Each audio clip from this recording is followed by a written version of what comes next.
Hello दोस्तों, नमस्कार। जय हिंद, वंदे मातरम। आज का ये वीडियो हाई स्कूल का यूपी बोर्ड प्रश्नोत्तर पहला लेकर आया हूँ। पहला प्रश्न है, कह रहा है यूक्लिड विभाजन के प्रयोग से निम्नलिखित का HCF ज्ञात करिए। HCF का मतलब होता है हाईएस्ट कॉमन फैक्टर, ठीक है, मासा जिसे कहते हैं। ठीक, तो आइए शुरुआत करते हैं। यूक्लिड विभाजन ये क्या होता है, पहले इसको समझेंगे। यूक्लिड विभाजन एक फार्मूला A बराबर B प्लस BQ होता है, प्लस में R, ठीक है। ये यूक्लिड विभाजन का फार्मूला होता है। इसी से आपका HCF ज्ञात करना है। तो कैसे निकालते हैं समझते हैं इसको। देखो, ये जो होता है आपका, इसे हम B मान लेते हैं, जो छोटा हमारा पद होता है, और जो बड़ा होता है उसको A मान लेते हैं, ठीक है।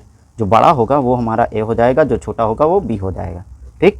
तो इस फार्मूले पर हम रख देते हैं, यूक्लिड विभाजन के फार्मूले पर रखेंगे तो क्या हो जाता है, A की जगह पर कितना रखना है आपको, 225। कितना रखना है, 225 बराबर B के जगह पर आपको 135 रखना है, ठीक है, 135। फिर Q का ऐसा मान रखना है यहाँ पर कि भाग करने पर ये जो है 225 भाग करने पर इतना आ जाना चाहिए। मतलब कितनी बार जाएगा, जिसे हम कह सकते हैं Q फॉर क्वेश्चन, ठीक है, भागफल जो होता है।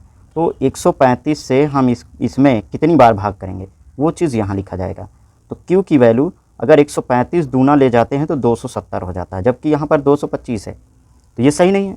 2 बार नहीं जाएगा, मतलब 1 बार जाएगा। तो 135 का नाम 135 ले जाएंगे। तो 135 इसमें से घटेगा, कितना आ जाएगा, 5 में से 5 गया 0, और यहाँ पर 12 में से 3 गया 9, कितना आया शेषफल 90। कितना आ गया, 90 आ गया, ठीक है। अब आप क्या करोगे, ये जो 135 होता है ये यहाँ आ जाता है। अब हम इसको A मान लेंगे। क्या मानेंगे, A 135। अब यहाँ पर जो B है हमारा 90 हो जाएगा, जो शेषफल होता है। कितना हो जाएगा, 90। अब 90 का पहाड़ा कितनी बार पढ़ेंगे कि 135 में भाग हो जाए। तो 90 दूना ले जाएंगे तो 180, जबकि है यहाँ पर 135, तो एक ही बार जाएगा। 90 का नाम 90, ठीक है, 90 का नाम 90। तो इसको हम भाग करेंगे तो 135 का नाम 90 का नाम 90, तो इसमें से घटेगा, आएगा कितना, शेषफल 45। जो शेषफल आता है उसको यहाँ लिख देते हैं, R की जगह पर रिमाइंडर होता है, ठीक। आगे ये जो 90 है, अब फिर यहाँ आ जाएगा 90, ठीक, बराबर अब 45 है, 45 यहाँ आ जाएगा, ठीक है। अब 45 का कितनी बार भाग करेंगे कि 90 आ जाए, तो 2 बार में 90 आता है, 45 दूना 90। यहाँ पर रिमाइंडर हमारा क्या आ गया, 0। कितना आया, 0। जब रिमाइंडर आपका 0 आ जाता है तो जो भागफल जिससे हम भाग करते हैं, जैसे ये 45 है, 45 से हमने भाग किया तो शेषफल क्या आया, 0। इसका मतलब ये आपका HCF हो जाएगा, ठीक है। तो आपका HCF क्या हो जाएगा, HCF कितना होगा, 45। क्या होगा, 45, ठीक है। आया समझ में, HCF आपका 45 होगा, ठीक। चलिए अगला सवाल समझते हैं। चलिए अब समझते हैं 196 और 38,220, ठीक है। इसका अब हम HCF निकालते हैं यूक्लिड विभाजन के द्वारा, ठीक है। यूक्लिड विभाजन के द्वारा इसका HCF निकालते हैं। तो हमने क्या कहा, सबसे पहला जो बड़ा होगा वो आपका A हो जाएगा। क्या होगा, A। तो A की वैल्यू आपकी कितना हो जाएगी, 38,220, ठीक है। और जो B की वैल्यू हो जाएगी वो आपका कितना हो जाएगा, 196, ठीक है। यहाँ पर फार्मूला क्या होता है, A बराबर BQ प्लस R, ठीक है। A आपका 38,220 बराबर B 196 गुणे में Q नहीं पता, प्लस R भी नहीं पता है। तो हम क्या करेंगे, कितनी बार ले जाएंगे, तो ऐसे तो हमको समझ में नहीं आएगा। तो इसको हम क्या करते हैं, कहीं पर भाग कर लेंगे, भाग करके समझ सकते हैं, ठीक है। तो हम भाग कर लिए हैं अपना, हमारा आया है 195। कितना आया है, 195, और रिमाइंडर जो बच रहा है वो 0 बच रहा है। क्या बच रहा है, 0। इसको इतने को 38,220 को 196 से हम भाग करेंगे तो आपका पता चल जाएगा, क्वेश्चन कितना आएगा, 195, ठीक है। और जो रिमाइंडर बच रहा है वो 0 बच रहा है। कितना?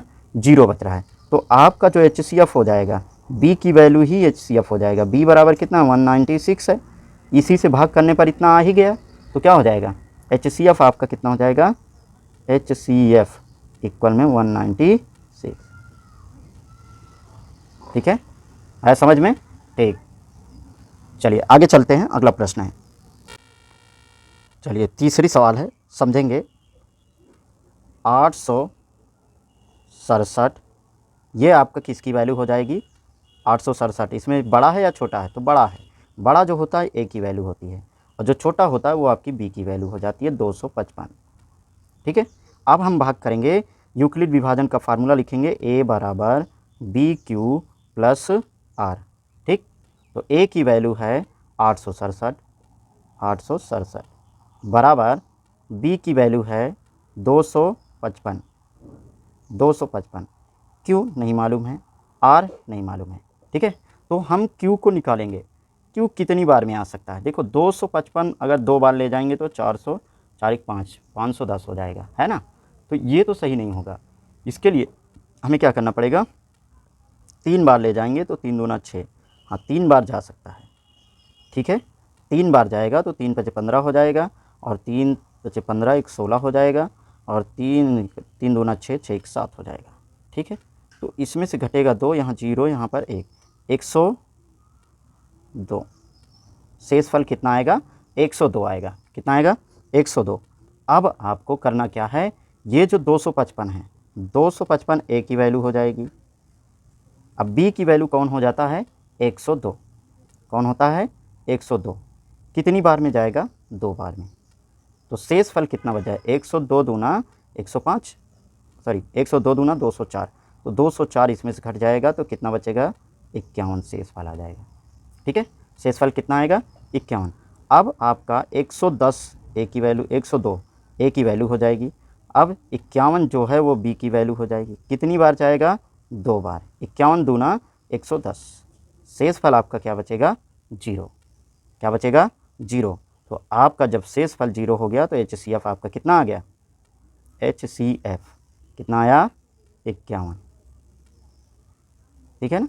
जब आपका शेष फल 0 आ जाए तो आपका जो B की वैल्यू हो जाती है वही क्या हो जाता है? आपका HCF हो जाता है। ठीक है, यहाँ पर B की वैल्यू देखना, हमको स्टार्टिंग में नहीं कि मैंने B ये माना है तो यही होगा। ठीक, यहाँ पर जो B की जगह पर आएगा। ठीक है, चलिए अगला प्रश्न, प्रश्न संख्या 2, दर्शाइए कि कोई भी धनात्मक विषम पूर्णांक 6Q + 1, 6Q + 3, 6Q + 5 के रूप का होता है जहाँ Q कोई एक विषम पूर्णांक है। ठीक है, Q क्या है? सॉरी, Q एक पूर्णांक है। ठीक, तो यहाँ पर समझेंगे आपको करना क्या है, हमें विषम पूर्णांक निकालना है। ठीक है, तो इसके लिए हमें करना क्या होगा? मानना पड़ेगा। ठीक है, हल लिखना है, यहाँ पर माना लिख दिया हम। हल देखो कैसे करेंगे, यहाँ पर क्या हो जाएगा? माना ए कोई विषम पूर्णांक है। ठीक है, ए कोई विषम पूर्णांक है, मान लिया हमने, जहाँ b बराबर 6 होगा। ठीक है, जहाँ b बराबर कितना होगा? 6 होगा। अब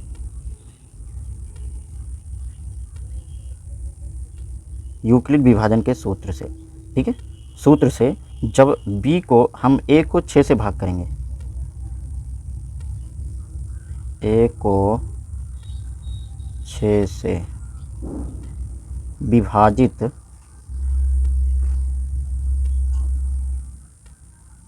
करने पर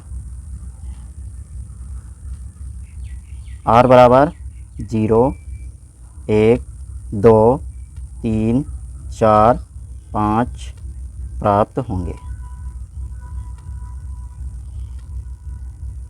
ठीक है, क्यों? क्योंकि जब कभी भी हम जिस संख्या से भाग करते हैं उसके बराबर शेषफल हमारा नहीं आता है।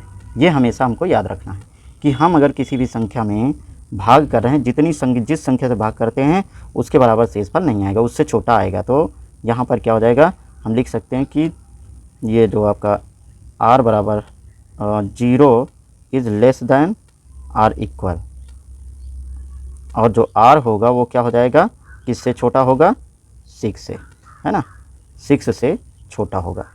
r जो है 0 से बड़ा या फिर 0 के बराबर हो सकता है, लेकिन 6 से छोटा होगा। ठीक, चलिए आगे की ओर चलते हैं। तो यूक्लिड विभाजन का सूत्र लिखेंगे।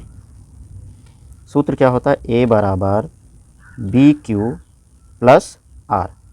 तो a की वैल्यू आपकी कितनी है, a ही है, हमको यही निकालना है, क्योंकि a बराबर क्या दिखाना है, 6q + 1, 6q + 3, 6q + 5। ठीक है, समझेंगे। a बराबर, अब a बराबर यहाँ पर b की वैल्यू 6 है, q प्लस r की वैल्यू एक बार जब हम 6 रख देंगे तो यहाँ पर r की वैल्यू एक बार 0 आएगा। ठीक है, इसी तरह जब एक बार आपका रिमाइंडर कितना आएगा, 6q + 1 आ जाएगा। ठीक है, यहाँ पर लिख देना इसी प्रकार, क्या लिखेंगे, इसी प्रकार 6q + 1 हो जाएगा। अगला क्या आएगा, 6q + 2 हो जाएगा। अगला क्या हो जाएगा, 6q + 3 हो जाएगा। अगला क्या होगा, 6q + 4। अगला 6q + 5।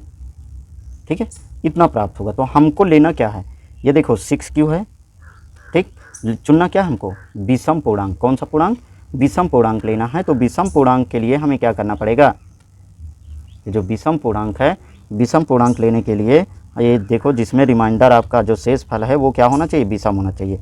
इसमें क्या है, सम है, इसमें क्या है, विषम है। ठीक है, इसमें सम है, इसमें विषम है, इसमें विषम है। तो सम वाला हम छोड़ देंगे, जैसे इसमें है, इसमें है, इसको हम छोड़ देंगे। ठीक है, ये छूट जाएगा आपका, ये भी छूट जाएगा।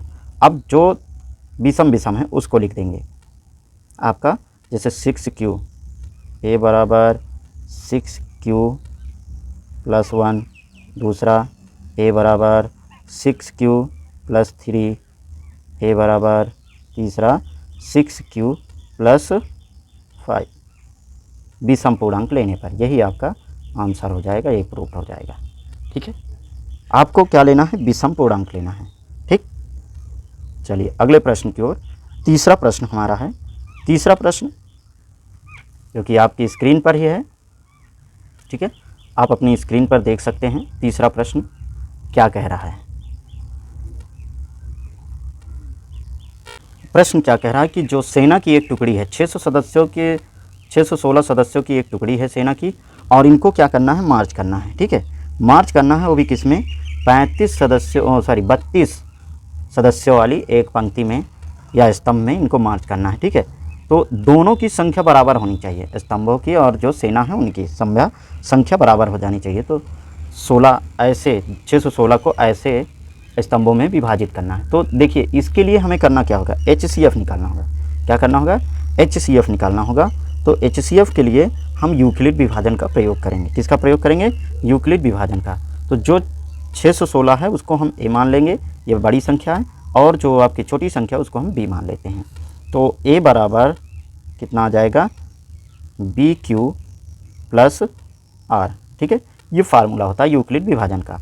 अब यहाँ पर A की वैल्यू हो जाएगी 616 बराबर, B की वैल्यू हो जाएगी 32, क्यों तो आपको लाना है। ठीक है, क्यों रखना नहीं है, क्यों की वैल्यू हमको कुछ मान कर रखना है जिससे ये विभाजित हो जाए। ना आए तो इस संख्या को 616 को 32 से भाग कर लीजिएगा कहीं पर, तो जो आपका भागफल आएगा वही यहाँ लिखा जाएगा। प्लस में फिर जो शेष फल आपका बचता है वो यहाँ लिखा जाएगा। ठीक है, R के जगह पर शेष फल। ठीक, तो भाग कर लेते हैं इसको, देखते हैं इसको तो क्या आता है।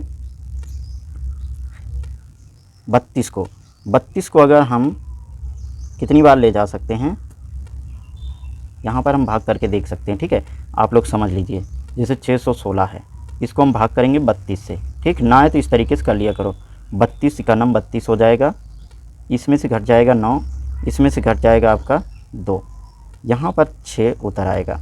अब ये कितनी बार जा सकता है, तो 7 8 9 टाइम जा सकता है। 9, 9 2 से 18 हो जाएगा, 9 दूना 18, 9 त्रिक 27, 27 एक 28, ठीक है। इसमें से घटा दो तो 8 आ जाएगा, 16 में से 8 गया 8, यहाँ पर कैंसिल, ये भी कैंसिल। तो शेषफल कितना आ रहा है? 8 आ रहा है, मतलब 19 आपका क्या आ गया? भागफल आ गया, और शेषफल क्या आया? 8 आ गया। समझ में आया? अब आपका जब शेषफल बच जाता है तो फिर से इसको भाग करते हैं। ये जो आपकी v की वैल्यू होती है इसको उठा के यहाँ a बना देते हैं, 32 बराबर ये जो आपका शेषफल होता है इसको यहाँ ला देते हैं भागफल की जगह पर, भाग के मतलब भाजक के फल। अब जो भागफल आएगा 8 को कितनी बार भाग करें? तो 4 बार भाग करेंगे, तब जाके 32 आ जाए। 8 चौक 32, 32 आ गया तो शेषफल आपका क्या बच जाएगा? 0, ठीक है। तो आपका आंसर क्या आ जाएगा? 8। HCF आपका जो है 8 है, तो यही आपका उत्तर हो जाएगा, ठीक है। HCF 8 आ गया तो यही आपका आंसर हो जाएगा, ठीक है ना। चलिए, थैंक यू दोस्त। अगर वीडियो अच्छा लगा हो तो लाइक शेयर कमेंट जरूर करें, चैनल को सब्सक्राइब करना ना भूलना। धन्यवाद।